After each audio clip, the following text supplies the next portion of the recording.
Bueno, vamos a tratar aquí la relación que existe entre dos, dos cantidades físicas, como es las fuerzas conservativas que puedan estar sometidas sobre una partícula y la energía potencial asociada a esa fuerza conservativa que lo mantiene ligada a esa región del espacio.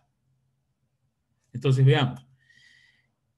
Cuando nosotros definimos el trabajo mecánico, recuerden ustedes, era básicamente la operación del producto escalar entre la fuerza por el desplazamiento. En este caso tenemos nuestra fuerza conservativa.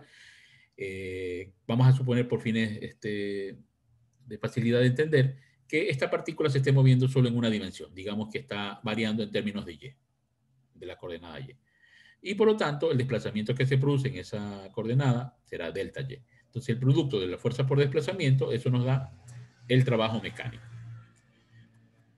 Por otro lado, recordemos que cuando una partícula está sometida a una fuerza conservativa, siempre, en una de las propiedades que hemos examinado de partículas sometidas a fuerzas conservativas, es que el trabajo siempre puede expresarse como el negativo de la variación de su energía potencial.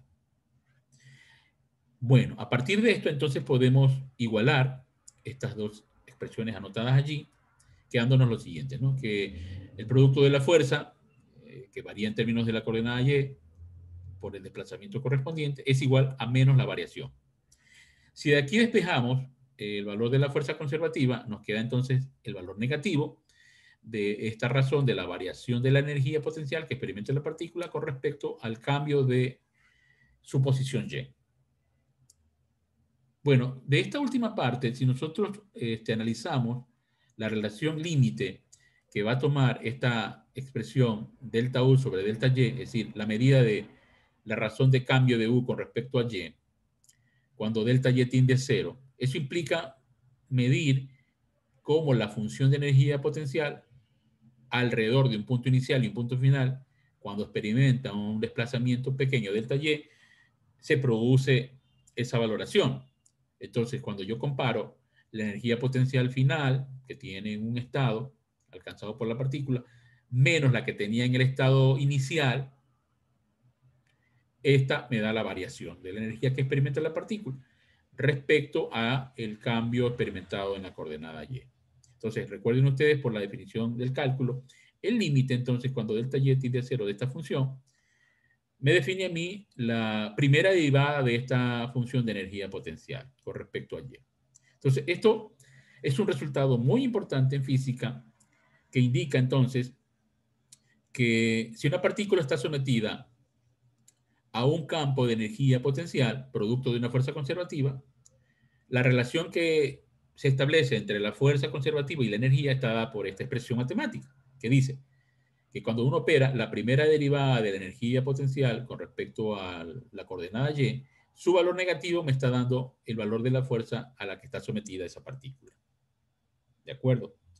Entonces, esto que está aquí se denomina gradiente de potencial, que dice, el gradiente potencial me examina cuando una partícula cambia de posición en la dirección en la que se está moviendo, en X, Y, Z, en este caso en Y que hemos elegido, estamos valorando cuánto cambia su energía. Si aumenta, si disminuye, o si no hay cambio. Entonces, esta relación de cómo cambia la energía potencial en función de cómo se mueve, de cómo se desplaza, es lo que se denomina gradiente de energía potencial. Entonces, el negativo de ese gradiente valora la fuerza conservativa a la que está sometida esa partícula. ¿De acuerdo? Entonces, el significado físico es que una partícula siempre va a tender a ocupar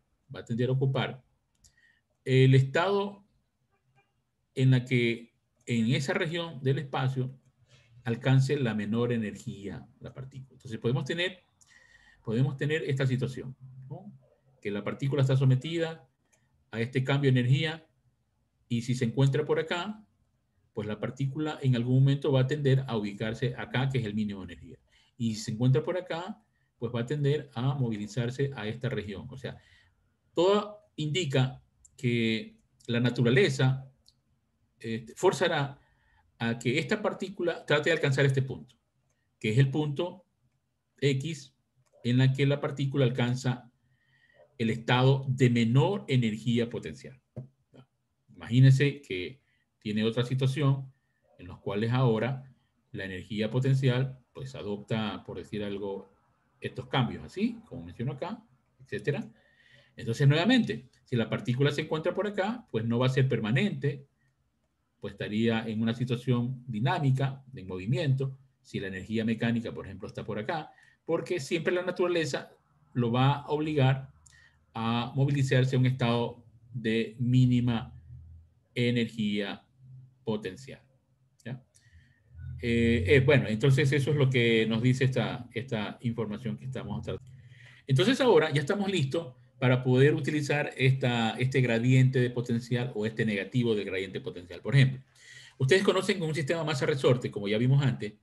La energía potencial elástica asociada a ese cuerpo que está atado a un resorte viene dado por un medio de la constante elástica del resorte y la posición de deformación del resorte al cuadrado. Y que esta energía potencial, dijimos, no puede ser nunca negativa, sino será positiva. Bueno, esto ya habíamos revisado antes. Así que la gráfica es una parábola, ¿no? Que para todo momento de X siempre tiene valores de U positivo. Entonces, si ustedes derivan esta energía potencial con respecto a la coordenada X y le sacan el valor negativo, pues esta derivada de esta función que está aquí va a ser K por X. La derivada de esto es K por X. Y a eso le corresponde el signo negativo que tiene la definición de fuerza, dado que es el negativo del gradiente. Entonces usted está hallando, en este caso, analíticamente, el valor de la fuerza al que está sometido. Es decir, la fuerza a la que le corresponde. Y claro, tiene relación, pues si usted tenía un resorte y este resorte le ejercía una fuerza a un cuerpo que estaba en movimiento, ¿verdad? ¿Qué ocurría?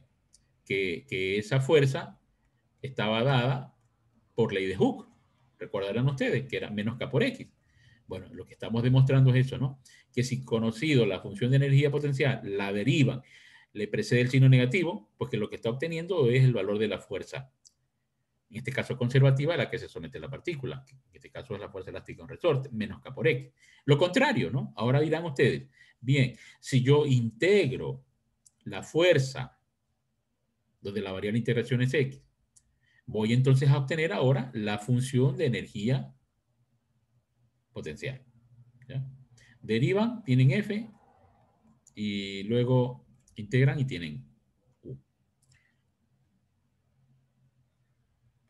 Un segundo ejemplo que se muestra aquí en la figura es el caso típico de un cuerpo que está cayendo hacia la Tierra. Entonces, ustedes recordarán que cuando un cuerpo cae por la acción del peso, ¿verdad? Esto va a tener una determinada energía potencial si ustedes consideran el nivel de referencia del suelo. Entonces habíamos dicho que esta energía potencial es básicamente el producto de la masa por la gravedad y por la posición Y. Entonces, esto corresponde, si grafica A U versus Y, a una recta, donde la pendiente de la recta, pues es el valor mg. Entonces va a tener, cuando tiene valores de Y positivo, o cuando tiene valores de Y negativo. Por ejemplo, digamos que aquí usted está en la terraza de un edificio y ahí toma el nivel de referencia y lanza un cuerpo, una pelota. Mientras suba, esa energía potencial va a estar acá, es positiva. Mientras suba o mientras ya baje y vuelva a pasar por el nivel de referencia. Pero cuando ya pase por debajo de ese nivel de referencia, en este caso, los valores de U va a tener valores negativos. Entonces, el valor de la energía potencial gravitacional sí puede tener valores negativos. Los valores de energía potencial elástica del resorte solo positivos. Nuevamente, entonces, si usted tiene el valor de U, deriva U con respecto a Y y le precede con mínimo negativo, ¿qué es lo que encuentra? No, lo que encuentra es la fuerza conservativa a la que es sometida ese cuerpo, y eso ya conocemos ese hecho, ¿no? Que es debido al campo gravitacional terrestre, la fuerza gravitacional. Bien, veamos entonces ahora, a continuación, en forma general, ya generalizando, ya no moviéndonos para X o para Y, sino digamos que una partícula se mueve en el espacio, se mueve tanto en X, en Y y en Z. Entonces asumamos que nuestra energía potencial a la que se encuentra sometida esa partícula depende de X, de Y y de Z. Entonces, dada entonces una función U, que debe ser conocida, cómo está cambiando en términos de X, de Y y de Z, lo que vamos a hacer ahora es derivar parcialmente, ¿no? Entonces ustedes encuentran la derivada parcial de esta expresión U, primero con respecto a X, lo demás considera constante, Esto tiene que ir acompañado por el vector unitario y luego el otro componente, es decir, aplica superposición, deriva ahora u con respecto a y, mantiene constante el resto, x y z. Esto corresponde a la componente en y de la fuerza, por eso le pone vector unitario j. Y la componente en z de la fuerza será aquella que resulte de derivar la función u de manera parcial con respecto a z, manteniendo constante ahora x y y, multiplicado por el vector unitario correspondiente que es k, dado que esta es la fuerza en z. A todo eso le pone el signo negativo y entonces tiene la fuerza en 3 dimensiones, un vector tridimensional. Recuerden que antes solo dijimos, ¿no? A ver, si yo tengo solo que U depende de Y, ok, entonces dijimos antes que solamente al depender de esto yo derivo, pues derivo U con respecto a la única variable que existe. Y el valor negativo de esto me da a mí el valor de la fuerza conservativa, que sin duda está dirigida en la dirección de la Y, que es componente Y. Pero ahora, si está en el espacio, tiene pues componente X, Y y Z.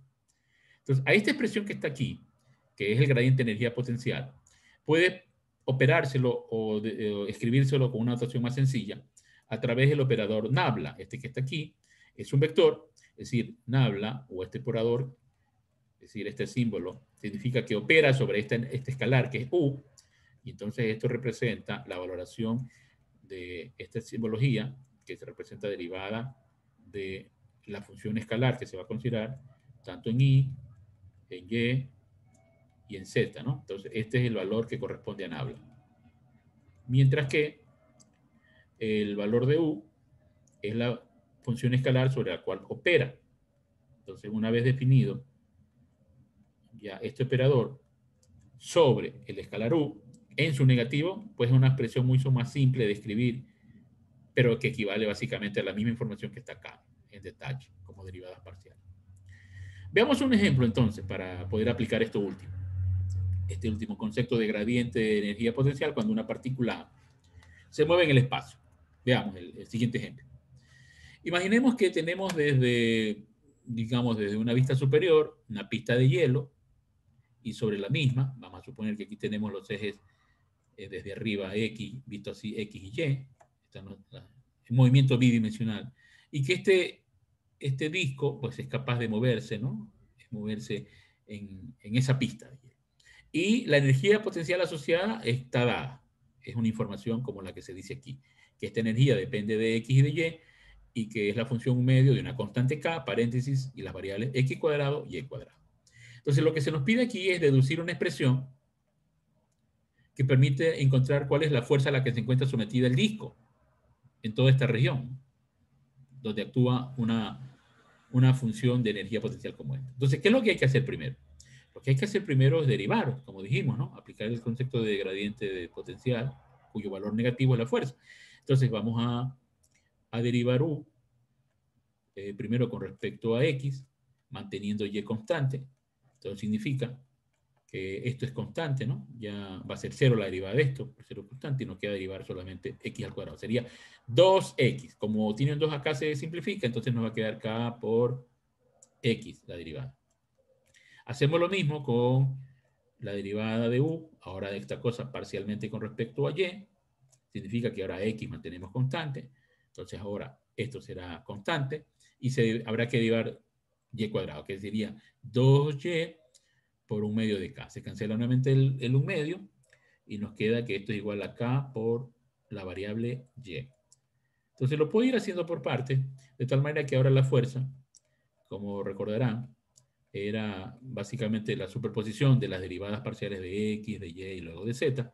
Bueno, aquí como no hay Z, lo que van a tener es que escribir la derivada de U con respecto a Z. Al no haber Z, porque lo demás es constante, entonces queda 0 esto, ¿no? Y luego poner menos el valor de U de X, que sería K por X, el de U de Y, que sería K por Y, y si prefiere, saca factor común, diciendo entonces que la fuerza a la que se encuentra sometida ese disco cuando se mueve por esa pista de hielo con esta función de energía potencial es igual a menos una constante K, todo esto multiplicado por las coordenadas X y Y. ¿Qué quiere decir esto? Entonces, cuando la partícula que estaba acá en la pista de hielo, ¿verdad? Con este sistema de coordenadas que dijimos, esto es Y y esto es X por acá. Entonces, cuando esté en el punto, por decir, aquí, no sé, me invento, 10 metros, 20 metros, ¿ya? Entonces, usted pone aquí 10 metros, 20 metros y valora eso, ¿no? Pero fíjense que aquí, esto es un vector. Entonces, ustedes no se olviden que aquí tiene que ir, que esta corresponde a la componente de f en x y esta corresponde a la componente en y. Porque estos no son escalares. Estos no son escalares. Estos son valores, cantidades vectoriales. Entonces es importante poner los vectores unitarios y j. Entonces ahí usted tendría ya, en ese caso, un valor, vamos a suponer que K vale 1, ¿no? Si K vale 1, entonces usted ya tendría un valor específico, puntual, que cuando esté en esta coordenada, conoce cuál es el vector f que actúa sobre esa partícula. En este caso, si K vale 1, sería menos x, que le estamos dando el valor de 10, por el vector unitario, menos K vale 1 por y vale 20, entonces quedaría 20J. Entonces sería esto, si está en sistema internacional, Newton, ¿verdad? Entonces sería un vector que cuando esté en esa posición o coordenada 10,20, la fuerza que experimenta es menos 10 newton o 10 newton en la dirección negativa de las X, 20 newton en la dirección negativa de la Y. ¿De acuerdo?